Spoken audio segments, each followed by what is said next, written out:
course, there are some courses where the entry is very easy, the exit is very difficult. That's what we say. Actuarial science, everyone can get in, but when you start trying to get out, it is very difficult, right? You don't qualify, and if you look at data in India, till since 1961, only 400 people have done actuarial sciences. Only 400 people. So people get glamorized, but output is not there. Second, if you look at chartered accountancy, anybody can get it, but when you look at the exit route, right, you have to complete groups of examinations and it becomes challenging, and we understand that the passing percentage is about 2%, 3%, 4%.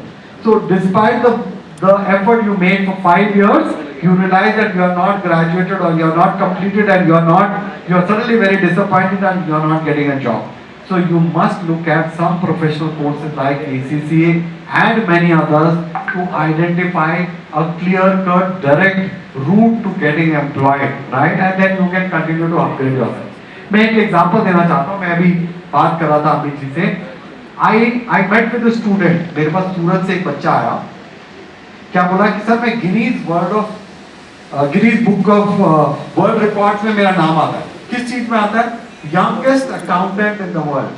So I was obviously surprised कि क्या किया है. Then I talked to him. I communicated with him over Zoom. Then I realized that उसने fastest level पे ACCA complete किया, all India rank number 2 आई, और वो 12th खत्म करने के बाद, मतलब without completing his graduation, he came to us in the first year saying कि मुझे अब मास्टर्स करने बाका. क्या करना है? बिना ग्रेजुएशन किए मास्टर्स करने यूएस जाना है. कहाँ पे जाना है? Princeton university, Harvard, John Hopkins, कहीं पे भी एडमिशन मिल जाए, बिकॉज मुझे फाइनेंस में अपना करियर बिल्डअप करना है. So we help him. And you will be surprised that the guy this year, कितनी एज है उसकी? 19 years, right? I can share the resume. Dishant Shah, right? Dishant Shah, youngest guy, right? Guinness Book of World Records में नाम आता है. 19 years में उसको world की टॉप यूनिवर्सिटीज ने मास्टर्स में एडमिशन दिया है विद स्कॉलरशिप. कहाँ पे? Fordham university, 80% scholarship. Johns Hopkins masters in science in finance, 50% scholarship.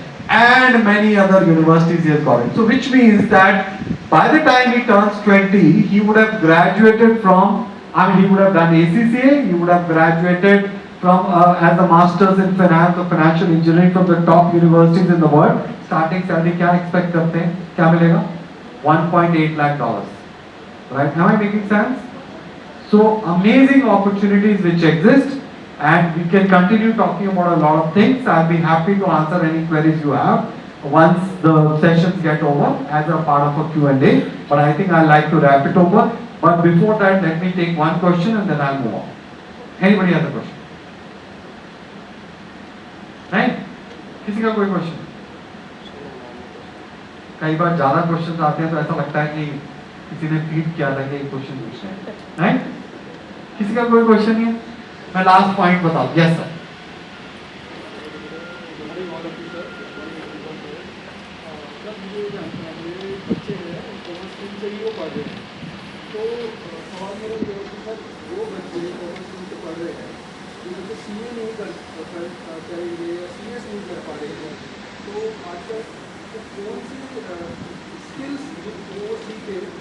जिससे कि उनको एक जॉब अपॉर्चुनिटी मिले. और क्वेश्चन ये भी है इसके साथ साथ जुड़ा हुआ कि वो स्किल को कहाँ से सीखे जिससे उसको ग्रेजुएट हो.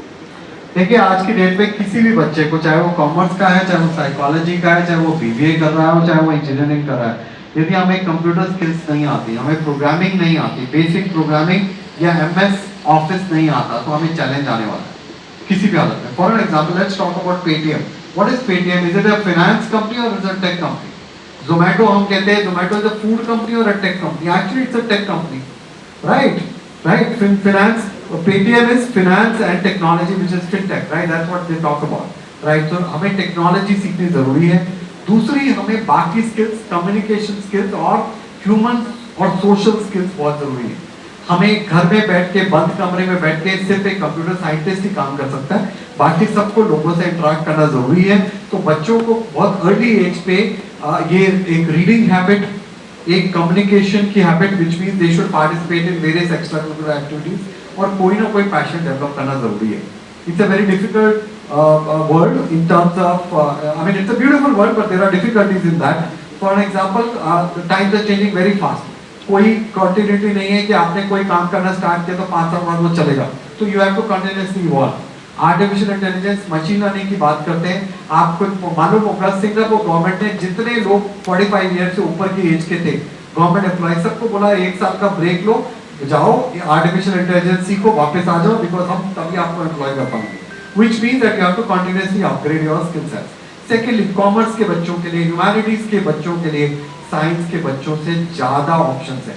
क्या मैं बीबीए कर सकता हूँ, मैं साइकोलॉजी कर सकता हूँ, मैं लॉ कर सकता हूँ, मैं चार्टर्ड अकाउंटेंसी कर सकता हूँ, सीएस कर सकता हूँ, एसीसीए कर सकता हूँ, मैं इंजीनियरिंग भी कर सकता हूँ. इंडिया में कॉमर्स विद मैथ्स का बच्चा इंजीनियरिंग भी कर सकता है, बाहर भी जाके इंजीनियरिंग कर सकता है. इंफॉर्मेशन साइंस कर सकता हूँ, डेटा साइंस कर सकता हूँ, क्या नहीं कर सकता, सब कुछ कर सकता हूँ. होटल मैनेजमेंट कर सकता हूँ, जर्नलिज्म, मास कम्युनिकेशन कर सकता हूँ.